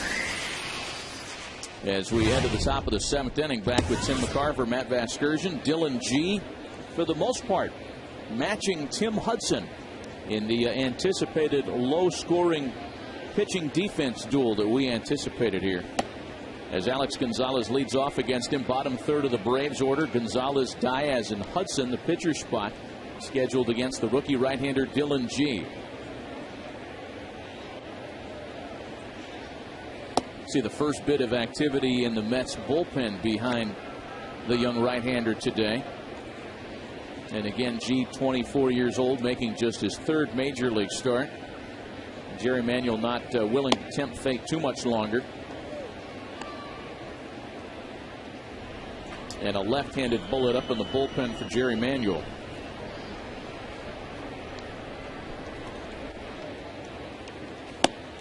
And there's ball 4.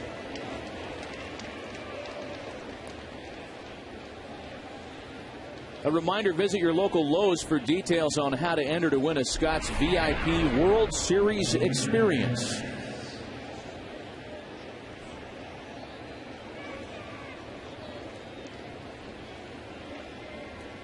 Well, Matt Diaz the batter now, and it's going to be a while before Brian McCann has a chance to swing the bat again, giving him a chance to make sure he's not seeing, elephants and fire trucks in his head while he sat down on the bench.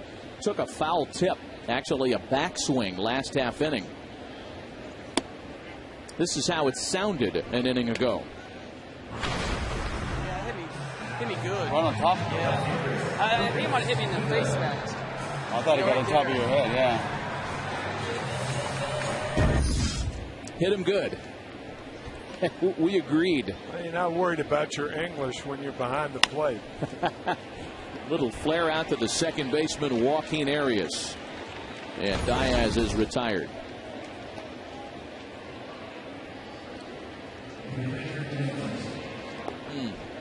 Probably caught a little of the mask and a little of the helmet. Brian appears to be all right. He's still feeling it. 1 out and 1 on now. And Tim Hudson makes his 3rd plate appearance of the afternoon. I think initially he'll be bunting.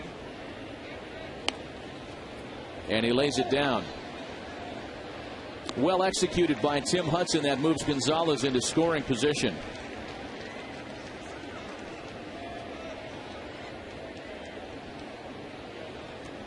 So a chance now for Omar Infante to repad the Braves' advantage.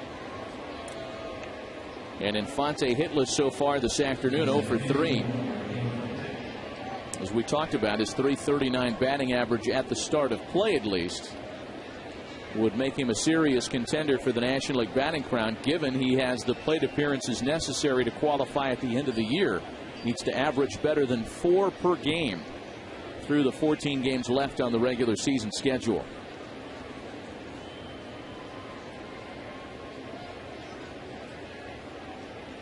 Gonzalez at second and G working out of the stretch.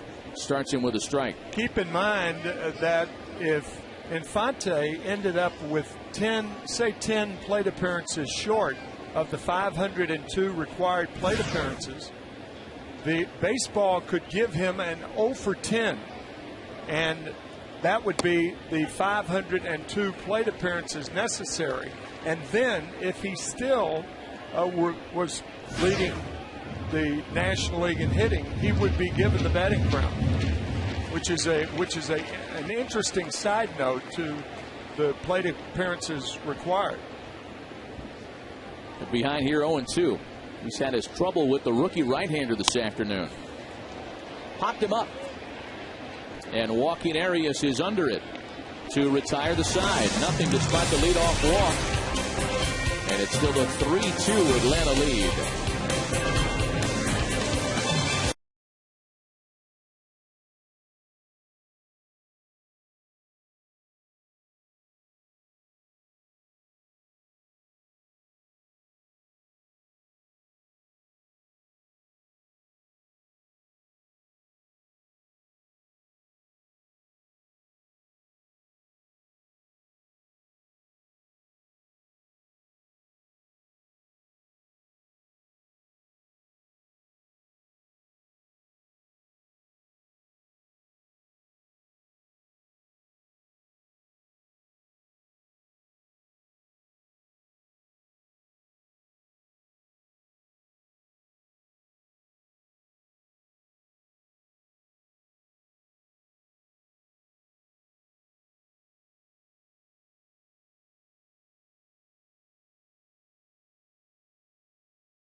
Sponsored by Verizon. The signal is yours. Wield it to transmit anything you want. Verizon by Lowe's. Lowe's, let's build something together. And by the new 2011 Lexus IS. Wield precision. Some changes for Atlanta as we start the home seventh. Nate McLeod will move from center field to left, and Rick Ankiel enters to take over in center field for the Braves. Josh Tolley leads things off. Tim Hudson still out there working through his start for the Braves, and it was just a couple of solo home runs that got in his way earlier today. Hudson has not trailed this afternoon so far, and trying to snap himself out of a 3-game losing streak. He's thrown the ball effectively today. A strike to make it 1-1 on the rookie catcher.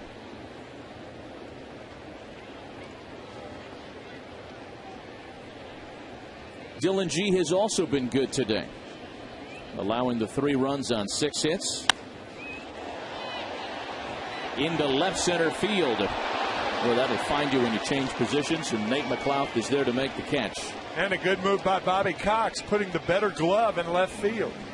Your Verizon game summary. We talked about the 1-run lead for the Braves. How'd it happen? Well, a 2-run double by Alex Gonzalez back in the 4th made it a 3-1 game. Tim Hudson has been great today, trying to snap that 3-game slide once again. And for the Mets, it's been the solo home runs by Jose Reyes and unusually by Luis Hernandez.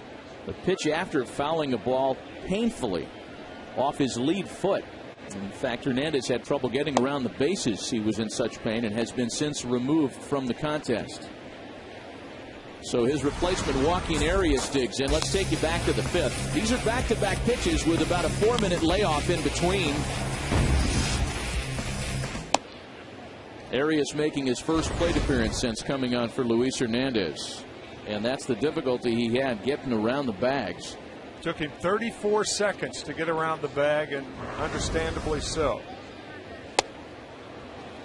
A very quick good morning, good afternoon, good night to Joaquin Arias. Pedro Feliciano throwing a little bit harder now. We saw him up earlier.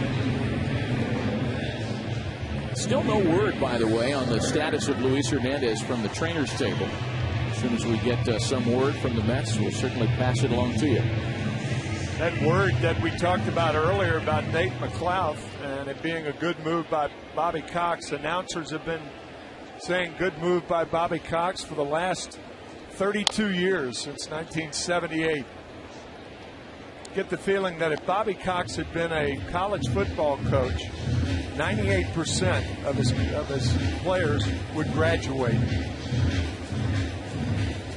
He has talked a lot about this farewell tour, and he refuses to regard it as such. And I think every visiting city he and the Braves travel to, he is asked to talk about his looking back and what sticks out for you. And he's told everybody, I really haven't had a chance to look back. First of all, the Braves are in a playoff push. Secondly, he doesn't strike me as the kind of guy that's going to walk down memory lane all afternoon. No.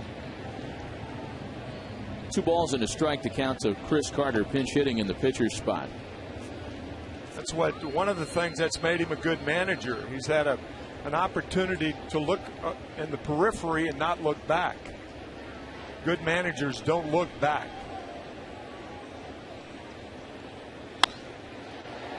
Great one-hop play by Omar Infante to make for a 1-2-3 7th behind Tim Hudson.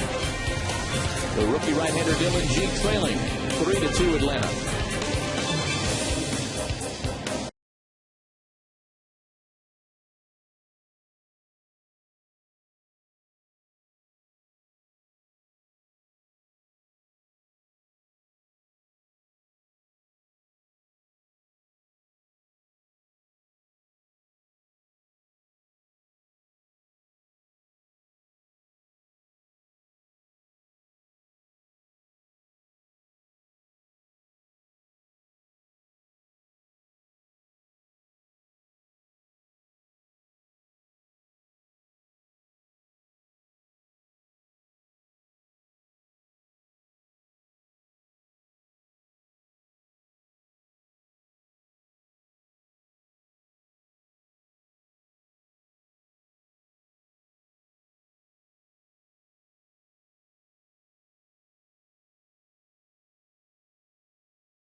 trailing. And he turns the ball over to the veteran left-hander Pedro Feliciano, who threw a scoreless inning yesterday in the series opener. Feliciano gets Hayward, Prado, and McCann. A tough 2-3-4 batters for Bobby Cox and the Braves. Jason Hayward so far today hitless with a base on balls. Continuing to reach base even on afternoons in which he isn't making a lot of contact. That's been one of his strengths in his rookie year, and perhaps something that Rookie of the Year voters will take notice of. Jason Hayward entered play with a .403 on base percentage. Noteworthy for a number of reasons. Only 5 other players since 1900 have achieved a .400 on base percentage or higher while playing in their 20-year-old season.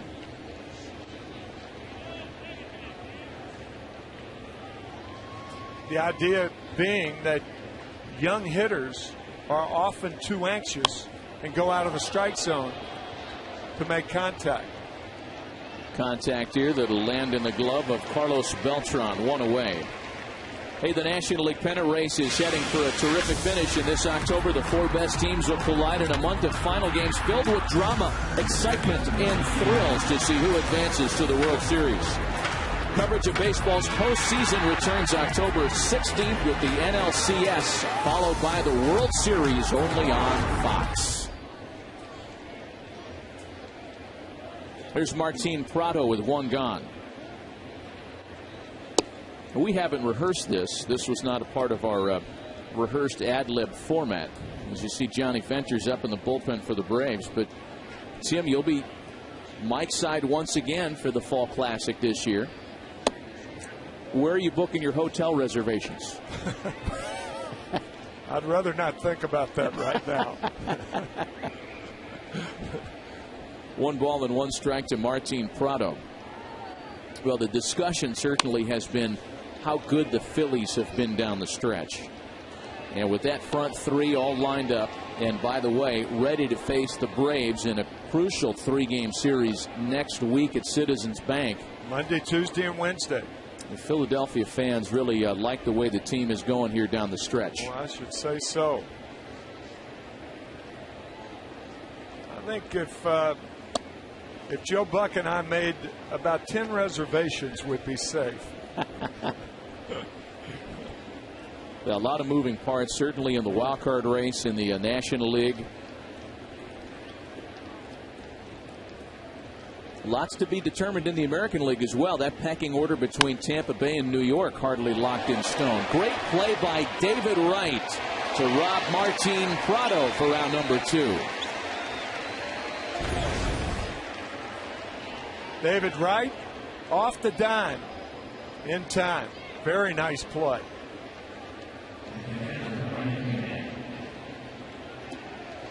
Two-time Rawlings Gold Glover. David had a rough night defensively yesterday, a throwing error that led to 6 unearned runs in an inning and eventually an Atlanta win.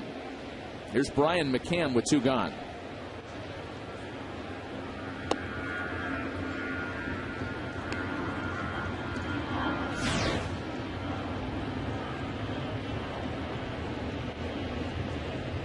McCann has doubled and scored today as he falls behind 0-2 to the tough left-hander Pedro Feliciano. Well, when the Mets bat in the bottom half of the 8th, they'll have the top of the order. You saw Johnny Venters up a moment ago. Tim Hudson has been tough.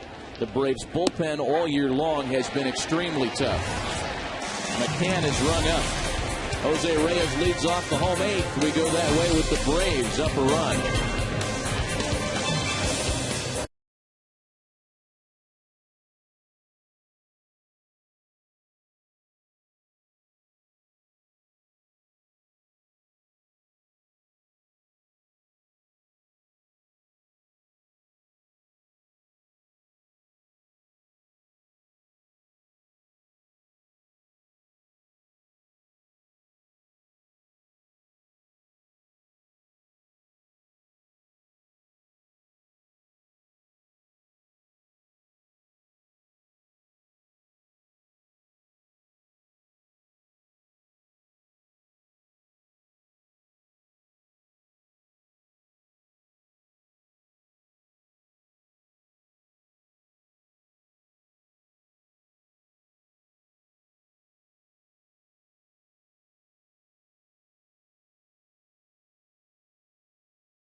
board. Cast your vote for this year's nominee at Chevy.com/Clemente. You could win a trip to the World Series to see the on-field announcement of the national winner.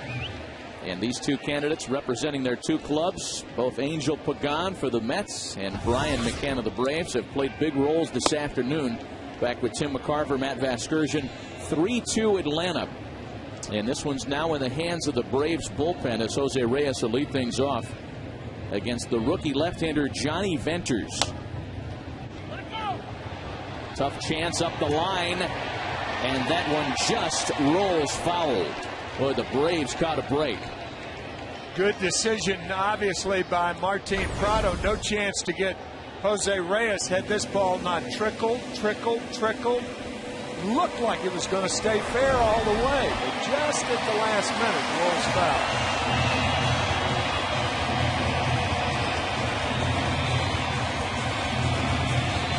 The lefty Hisanori Takahashi up in the New York bullpen. And with the chaos in the back of that pen since the K-Rod episode earlier this season, it's been Hisanori Takahashi who's had a lot of opportunities to close. Reyes aboard as he singles on an 0-2 pitch. Today's game is presented by Gillette Odor Shield Antiperspirant. Help eliminate odor, don't just cover it up. And sponsored by Mobil 1, the world's leading synthetic motor oil brand. And by Ink, the new business card from Chase. Make your mark with Ink. And that bullpen getting busy behind Johnny Venters as Peter Moylan is joined by the lefty Eric O'Flaherty. Several ways you can go right here. You could bunt, sacrifice, or hit a shot to third for Prado that turns into the third double play of the ball game, turned by Atlanta. Wow. This is not an option. And the Atlanta Braves playing in for the bunt turned the double play. That's the reason that Martin Prado was able to turn it easily, because he was playing in for the bunt, playing about 10 feet in front of the third base bag. And on the first pitch, Pagan grounds into an easy double play, and he rarely does that. So two gone, bases empty now for Carlos Beltran. You just took a look at the impressive season numbers for Johnny Venters. He leads all qualifying big league rookies in ERA, strikeouts, holds, appearances, innings pitched, and is second in opponent's batting average. He's been a big reason as to why the Braves bullpen has had so much success this year. You know, one of the reasons why, Matt, is that hitters, major league hitters, are not used to seeing this combination from a left-hander, a sinker slider left-hander. Right back to the mound. That's why he gets a lot of ground balls like the guy he replaced, Tim Hudson. Nothing despite the leadoff single to the ninth. The Braves still on top by a run.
Derek Lee leads off the Atlanta ninth, and the Mets are on their second reliever of the ballgame after a scoreless eighth issued by Pedro Feliciano.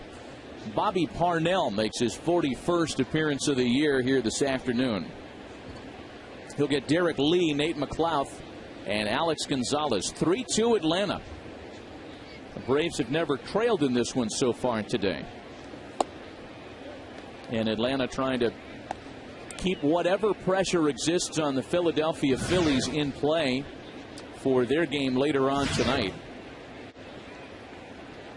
Atlanta starting play 3 back of the Phils in the National League East and a game and a half up in the wild card race.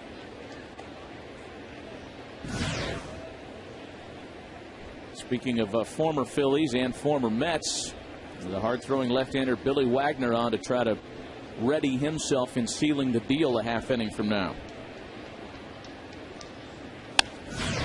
Lee bounces to third. Tough chance. Well played by David Wright. 1 gone to start the ninth. Fox tonight, if you want to get into the United States, you got to get by these guys. Go inside the dangerous world of the U.S. Customs and Border Patrol on a special all-new Cops, and then help find a violent criminal on the run on America's Most Wanted. It all starts tonight, 8/7 Central on Fox. 1 gone for Nate McLouth. And Tim, we talked about the big series between the Braves and Phillies that'll start next week at Citizens Bank Park. And Charlie Manuel had the luxury of lining up his 3 horses so they would pitch not only in that 3-game series next week, but in the last 3 games of the season in Atlanta. And Roy Oswalt, Cole Hamels, and Roy Halladay have been splendid in September. 10-0, and look at the earned run averages.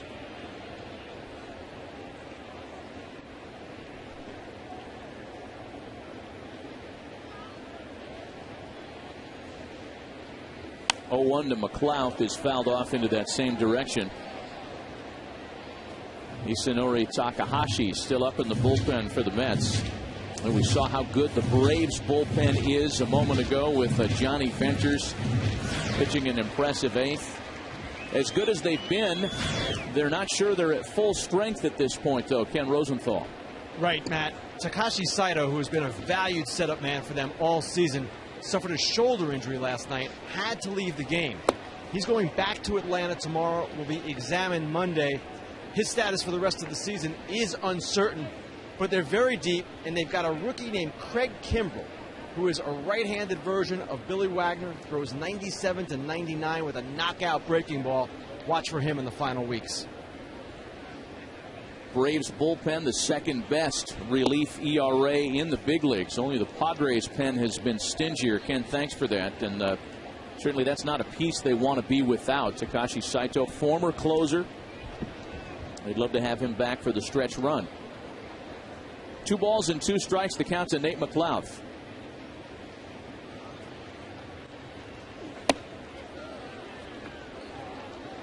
Well, let's take you back to last night's series opener. And this is the injury. This was the pitch, at least, that led to the discomfort for Saito. Saw where Alex Gonzalez touched him on the top of the shoulder there. High drive to right field. Pagan is back, and you can forget about it. That one is gone. Nate McLouth turning back the pages to his All-Star season of 2008. He has been terrific since coming back from AAA in the month of September.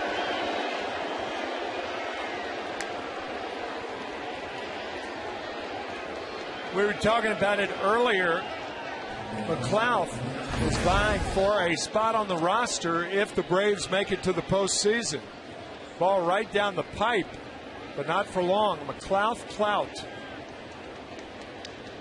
Wow. So a little breathing room now for Atlanta. They have reclaimed what was their largest lead of the ball game, now a 4-2 score. Number 6 on the season for the former All-Star. 0-1 the count to Alex Gonzalez. A rejuvenated All-Star.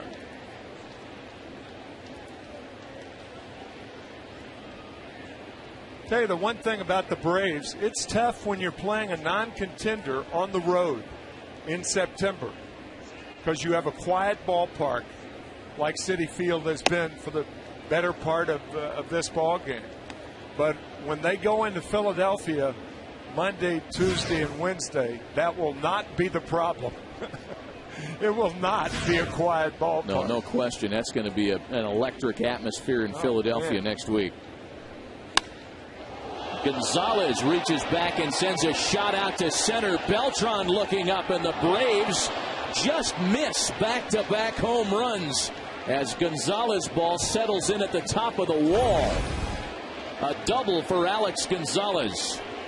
That ball missed by about, I guess, a foot going out of the ballpark. You can see Parnell's immediate reaction looking down. He thought it was gone. And that's enough. Jerry Manuel says, boy, that was less than a foot. Almost hit the yellow line. Of course, it's got to clear the yellow line for it to be a home run. And with the left-handed hitting Rick Ankiel due up, and Alex Gonzalez at second, much to his disbelief. A pitching change. We'll be right back.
Home run. He's standing at second base with one gone. Hisanori Takahashi takes over on the mound for New York.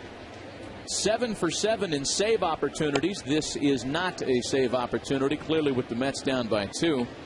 And Rick Ankiel makes his first plate appearance of the ballgame since coming on defensively an inning ago. It is also a cliche to say that would have been a home run in any other ballpark, but it would have.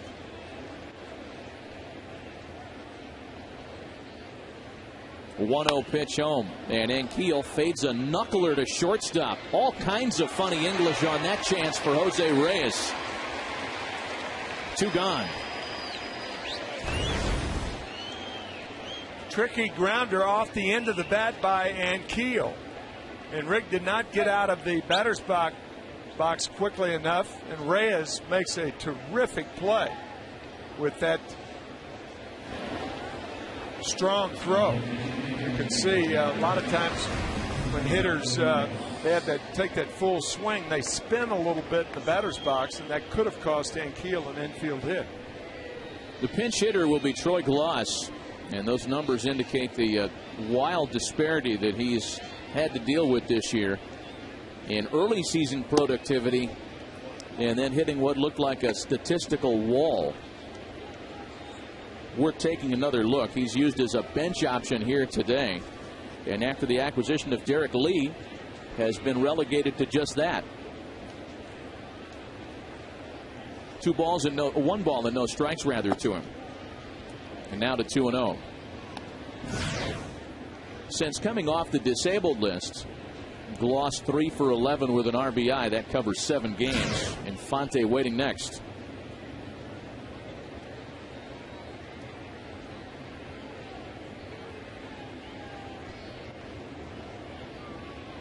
Gloss trying to pick up that insurance run in scoring position. A swing and a high fly ball out to shallow right center. And that'll do it. Nothing further for the Braves. David Wright leads off the last of the ninth. Enter Billy Wagner. We'll be right back.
Number 5 on the all-time saves list is left-hander Billy Wagner. 419 career saves, 12 of them coming this year. And David Wright leads things off, 12 of them coming against the Mets, as you saw that line a moment ago. Beg your pardon. David Wright leads things off against the one-time Met closer, Wright, Davis, and Duda, against Billy Wagner. David Wright this afternoon 0 for 2 with a base on balls.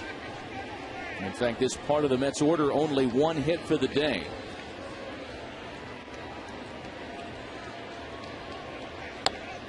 And Wagner fires a strike. Billy Wagner, of course, spent good years at Shea Stadium. His saves total as a Met 101, the 4th highest in team history.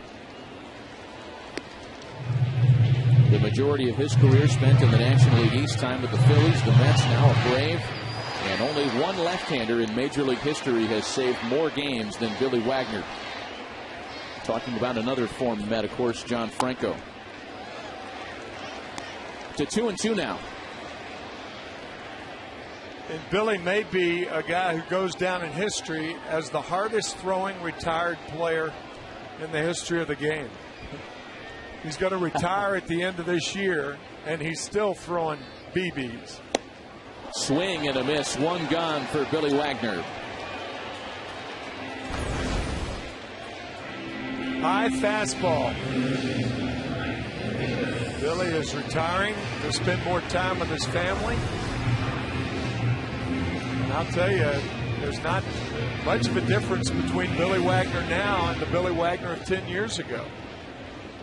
That's how hard he's throwing, and that's how dependable he's been for the Braves. Ike Davis now. Tough duty here for young Ike.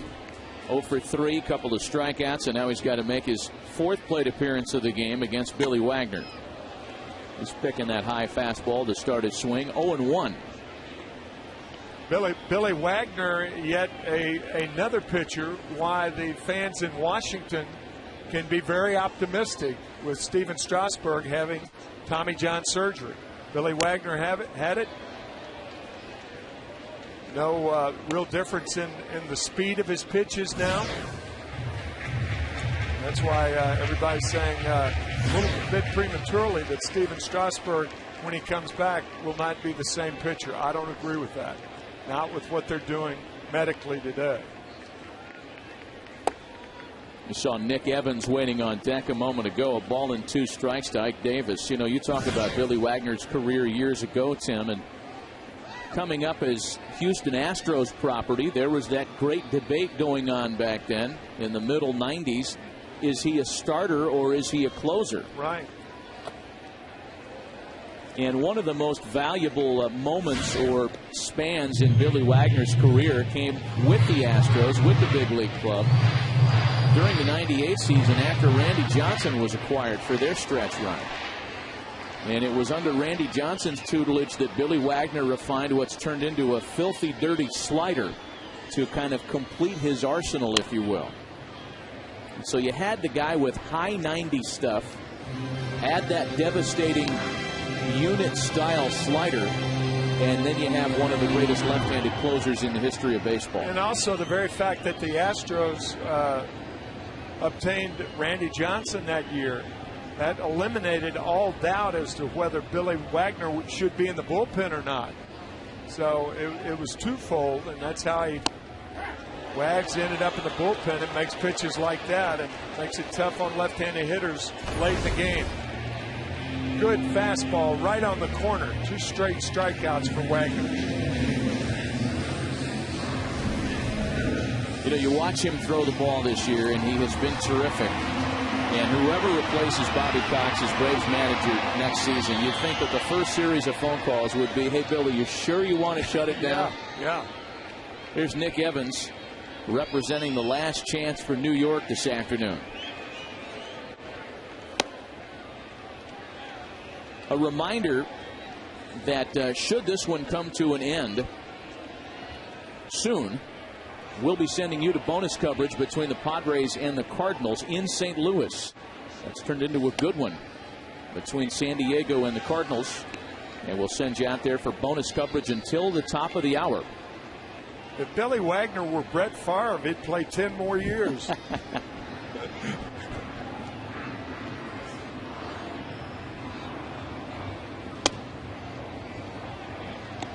2 balls and a strike. And should it go farther, Josh Tolley would have a chance. A pinch hitter, strike that. As that one's fouled away. Should it go any farther, it'll be Mike Hessman to bat next.